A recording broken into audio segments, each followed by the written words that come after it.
Hello views मो कहला स्वागत करुच्ची 7894 यूट्यूब चैनल प्रथम थर आम चैनल को विजिट कर लाइक शेयर सब्सक्राइब करेंगे बेल आइकन दबाइबे। PK 7894 यूट्यूब चैनल सब जेन्युइन ट्विस्टेबल न्यूज देता है। चलते पूरा खबर जानिबा। AUAT शिक्षक संगठन दाबी विश्वविद्यालय अध्यापक अवसर 65 वर्ष को बढ़ू।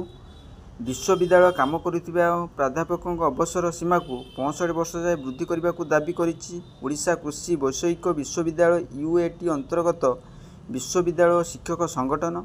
देश में 18टी राज्य में प्राध्यापकों अवसर बयस बढ़ी बेले ओडिशार यह केते लागू हेबो बोली संगठन प्रश्न करिछि।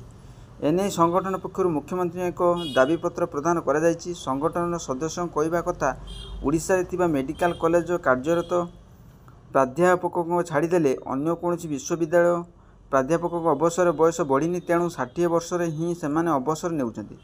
सूचना अधिकार आईन कहूँ वर्तमान राज्यर 296टी फाइलटी 343टी अणफाक्युलिटी पद खाली रही से 99टी और प्राध्यापक पदर 64 और 434 सहयोगी प्राध्यापक पदर 253टी खाली पड़ी। एवं पुराणा प्राध्यापक अवसर नेउथिबा बेले आगामी किछि वर्ष मध्य विश्वविद्यालय प्राध्यापक शून्य हो जाइछि।